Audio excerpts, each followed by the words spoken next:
Fala galera, estamos começando mais um Elocast.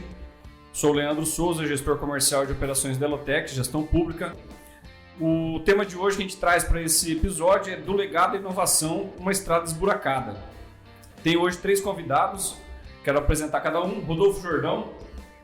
Olá pessoal, sou o Rodolfo Jordão, líder estratégico aqui na Elotec.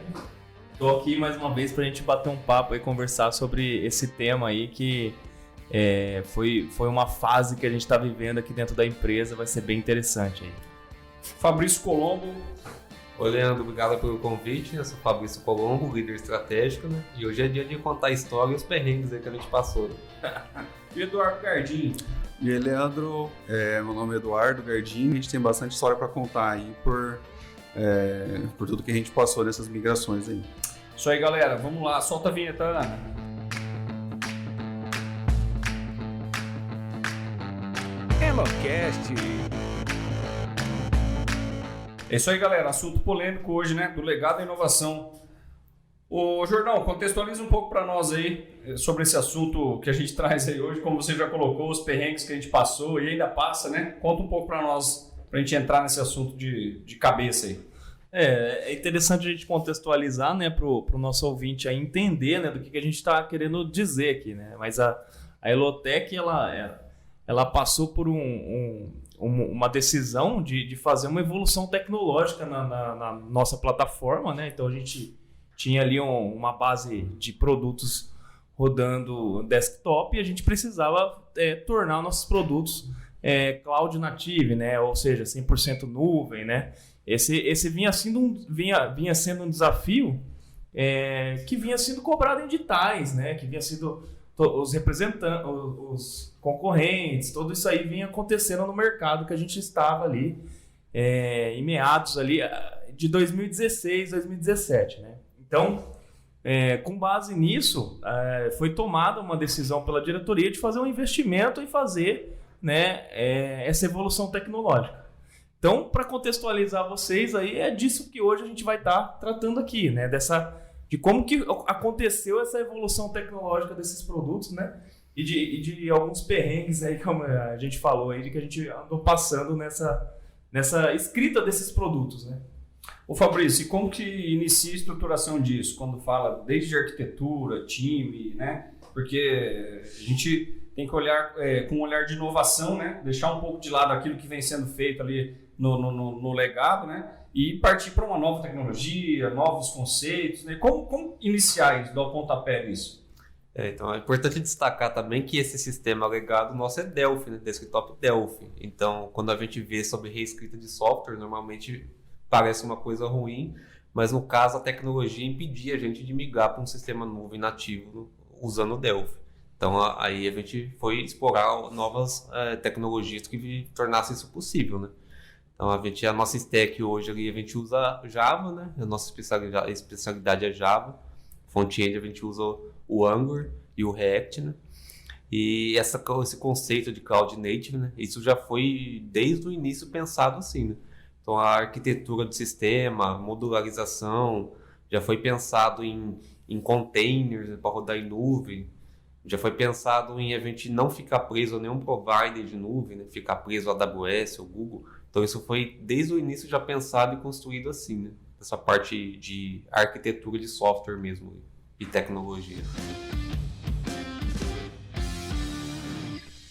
O Gardim, como que foi isso no seu time? Como foi essa introdução aí dessas novas tecnologias, entender que alguns módulos tinham que ser reescritos, né, e não migrados, né? Começar praticamente do zero ali, né? Uhum. Foi um desafio interessante, né? Porque quando a gente fala de migrar um software, né, não é simplesmente pegar o que já tem e reescrever, né? Com as mesmas regras, com o mesmo comportamento, né?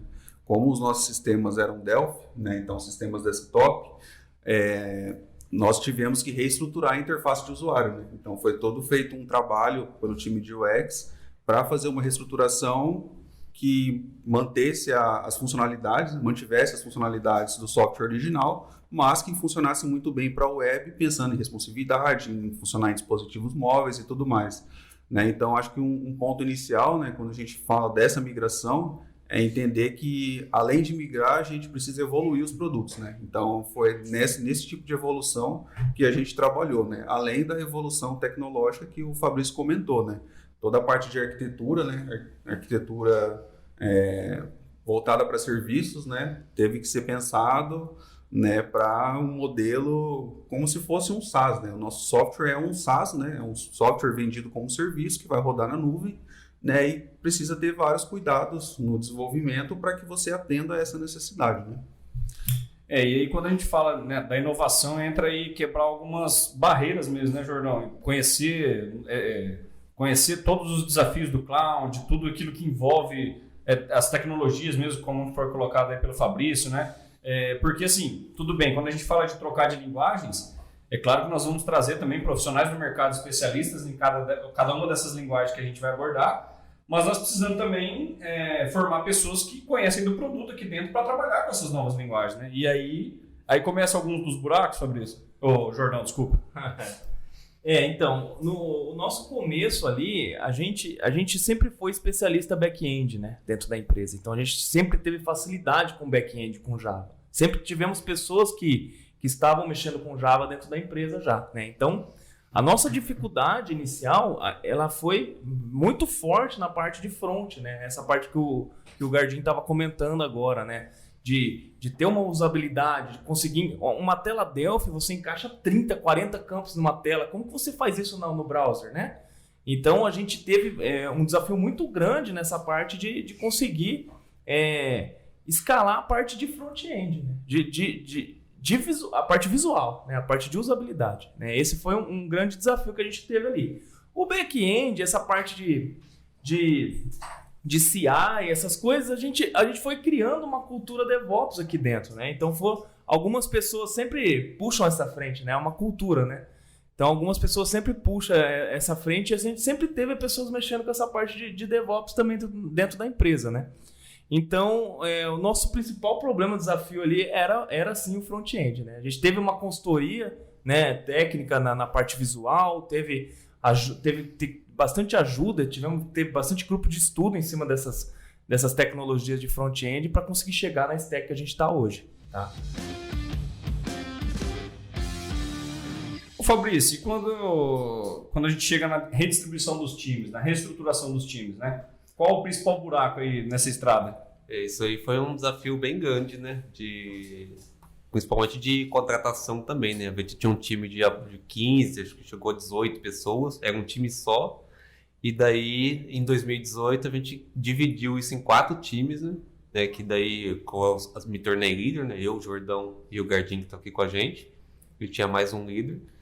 E a gente saiu desses 18 para mais de 50 pessoas em menos de 3 meses. Assim. Então a gente investiu realmente em crescimento, essas contratações de gente da área, né, puxar gente da regra de negócio para ajudar a construir esses produtos. E o primeiro perrengue ali foi, né? A gente achou que ia ser só dividir os times, mas aí a gente esqueceu que a gente virou líder junto com isso. E teve que correr atrás de um monte de coisa, um monte de skill e fazer um monte de atividades e funções a mais que a gente não estava acostumado a fazer, né? Então isso foi o primeiro buraco ali que a gente caiu e demorou um tempo para sair. E isso dá um episódio à parte só para contar essa trajetória de liderança ali. E destacar também a importância da formação do time do UX, né? Que a gente até então não trazia isso dentro dos nossos produtos e passa a fazer parte da realidade hoje, né, dentro dos nossos produtos de evolução, né? Perfeito, porque a gente não tinha essa expertise de UX, a gente foi buscar, a gente não tinha parte de testes, homologação, né, analista de teste, essa etapa de que a gente não tinha, teve que buscar e construir tudo isso, né? Não é só reestruturar, né? A ampliação dos quadros foi muito grande, né? Criou-se, então, diversas funções ali que antes a gente não tinha, né? Era um time mais enxuto, né? E hoje a gente passa a ter uma estrutura muito maior, muito ampla, até no sentido técnico, de função, de especialidades, né? Dentro de cada um dos times aí que buscam inovação. Ô Gardinho, e quando a gente fala de processo, nessa virada, como que funciona isso dentro dos times? A parte de processos, né, foi um aprendizado bem bacana assim, pra gente, né? Porque quando nós tínhamos o time maior, né, nós utilizávamos o Scrum né? Não fazíamos 100% todas as cerimônias, né? Mas usávamos do jeito que funcionava naquela realidade, né? Mas a gente percebeu que até um certo ponto começou a atrapalhar a gente com a questão de sprints fechadas, né? Sprints fechadas, gastar tempo com estimativas, né? Isso a gente pode discutir em outro episódio também, que é um assunto bem polêmico. Então a gente começou a fazer uma transição para o modelo Kanban, né? Um modelo de fluxo contínuo, né? E para a nossa realidade se adaptou muito melhor. Por quê? Porque o modelo de fluxo contínuo, né? A gente deixava de planejar a cada uma das 2 semanas, né? Com o escopo fechado de sprints, igual do Scrum, e começamos a planejar diariamente, né? Por quê? Porque nós tínhamos uma taxa de alteração de escopo de sprint muito alta. Então não fazia sentido a gente parar uma vez na semana ou a cada 2 semanas para planejar uma coisa que ia mudar, né? Então a gente precisava de algo mais dinâmico, né? E com isso nós começamos a utilizar o Kanban, né? Mas comecei a usar o Kanban, e agora, né? Então a gente começou a aprender as cerimônias do Kanban, as boas práticas, a forma de olhar o quadro, de olhar o fluxo, não focar tanto em dar muita vazão em ticket e não olhar para filas, né? A gente começou a analisar, pare de começar e comece a terminar, né? Então é uma das coisas que o Kanban fala, né? Então teve vários pontos assim que a gente teve que trabalhar para utilizar um fluxo contínuo e ter entregas mais ágeis, né, com melhor qualidade, né, e um tempo legal assim, né, para o time, né? E o Kanban é uma sequência de aprendizados, né? Então a gente começa a evidenciar os problemas, né? Como a gente vai focando em fluxo, a gente consegue evidenciar os problemas e criar pequenas ações, né? A gente percebeu, né, ao longo desses anos aí que a gente fez essa virada de metodologia, que o mais importante para você evoluir um time, né, em questão de metodologia, nessa parte de entregas e tudo mais, é você criar pequenas ações de forma contínua, né? Então, acho que se fosse para resumir assim, todo o período que a gente, desde a implantação do Kanban, o mais importante crie pequenas ações de forma contínua, e essas ações têm que gerar melhorias que sejam visíveis para o time, né? Então, problema, ação e resultado, né? Então esse é o resumo aí do nosso processo que a gente trabalhou. E na minha visão teve uma virada de chave na questão de processo ali, né? Que quando a gente tirou a rodinha do Scrum, né? Com certeza. É igual você andar de bicicleta de rodinha, depois que você aprende a andar, você tira a bicicleta e começa a usar o Kanban. Que foi quando o Jordão fez a certificação do KMP e trouxe uma visão bem diferente de processo, né? Trouxe métricas. A gente estava trabalhando muito forte com Discovery, né? Porque a gente não queria reescrever as coisas ruins do sistema legado. A gente queria evoluir as coisas boas, e o que não estava funcionando a gente queria reescrever, né? E o KMP trouxe uma visão muito boa de métricas, de upstream, para medir essas filas, para medir esses gargalos e otimizar o fluxo, né? Então foi uma virada de chave bem grande. E nós tivemos até uma excursão, né, Fabrício? Fomos 23 pessoas para o Agile Brasil e voltou todo mundo com a cabeça virada, né? Também ajudou muito a ampliar, a abrir a mente ali e ver o que estava acontecendo no mercado também, né? Realmente a gente viu muitos cases lá, né, de empresas grandes, né, Nubank, eu lembro que tinham várias palestras lá, né, relacionadas a justamente isso que você falou, né, tirar a rodinha, né, e aí de lá acho que foi o restante que faltava para a gente fazer a virada final aí de processo, e aquilo que a gente hoje o Gardinho colocou que é muito bem destacado aí, que o Kanban nos entrega muito bem, né? Um ponto bem importante ali do processo Kanban foi a questão do upstream, né? O discovery nosso, né? A gente melhorou muito essa parte de discovery. Antigamente essa análise ficava um pouco superficial, e com o upstream ela passou a ser mais completa, ter mais descarte, ter mais priorização ali num trabalho que não impactasse o time de dev, né? Então esse processo de upstream ele demorou um pouco mais para chegar nessa maturidade. Então primeiro a gente começou lá com quadro mesmo, foi evoluindo assim como o Gardinho falou, né? E até hoje que a gente já tem um upstream, um delivery bem definido e bem funcional, né? Então isso aí também foi muito importante aí na construção dessa evolução ágil. Bom, então a gente falou um pouco sobre time, sobre processo, e quando a gente chega no produto, Jordão, como que a gente deixa de lado alguns conceitos ultrapassados ali, algumas coisas que foram boas, né, enquanto duraram, mas que hoje já não se aplicam mais e aí se tornar disruptivo dentro do produto. Como que é esse impacto quando a gente fala de inovação e sair do legado para uma nova tecnologia, novos conceitos, né?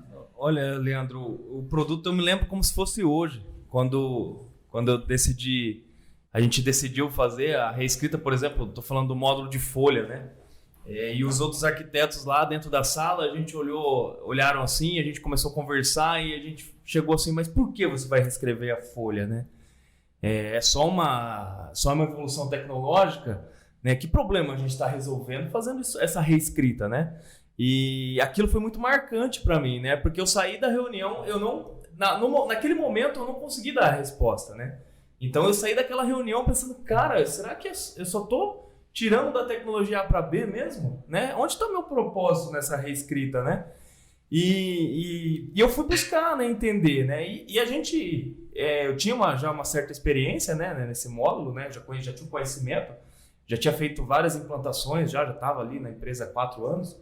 Então, aí eu consegui buscar o quê, né? Qual que era o propósito da reescrita daquilo lá. Então, eu cheguei num problema que, por exemplo, a folha de pagamento, se você pegar no ramo privado, ela é coberta pela CLT. Então, você coloca a CLT embaixo do braço e acabou, né?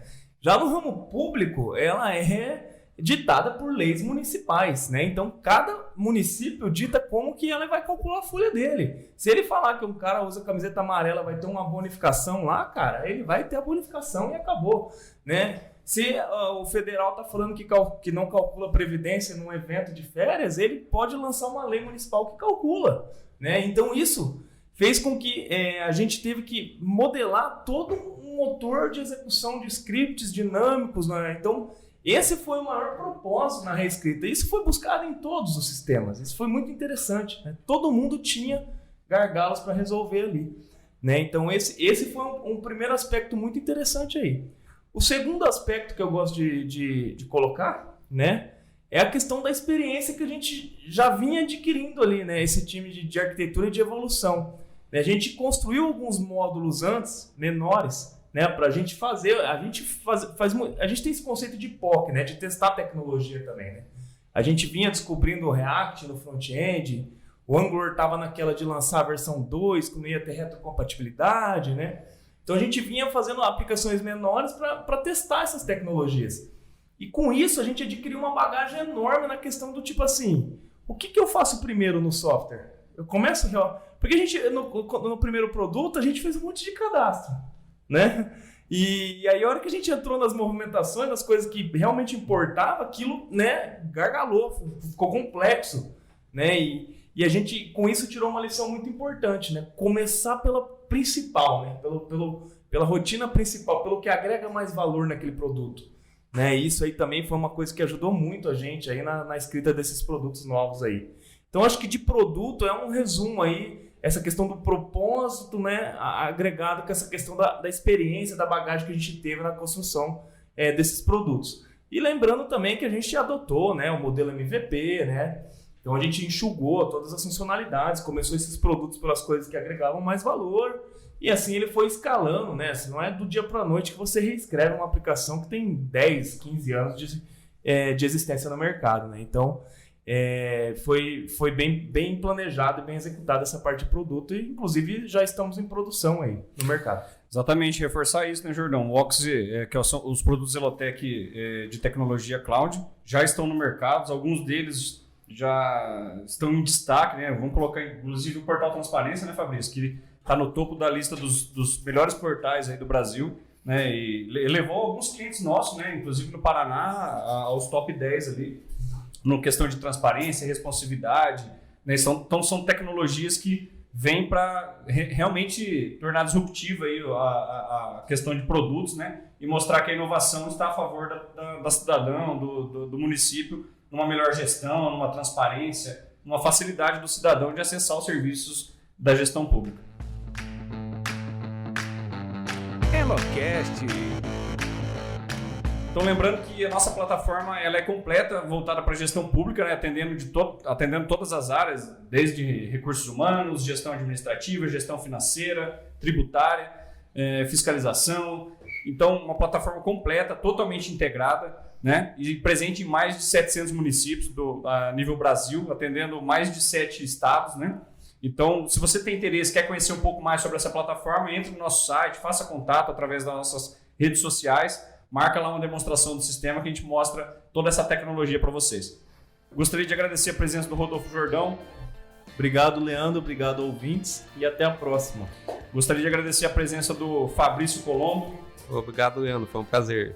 E gostaria de agradecer também a presença hoje do Gardim. Obrigado, Leandro. Valeu, pessoal, por nos ouvir. Até a próxima. Então chegamos ao fim de mais um Elocast, uma produção independente da Elotec Gestão Pública, uma das melhores empresas de gestão pública do Brasil. Convidamos vocês a seguir a gente nas redes sociais e acompanhar lá as novidades que a Ana publica toda semana, né, Ana? Agradecer a Ana também por toda a parte técnica que ela permite aqui para a gravação do Elocast. E até a próxima, pessoal!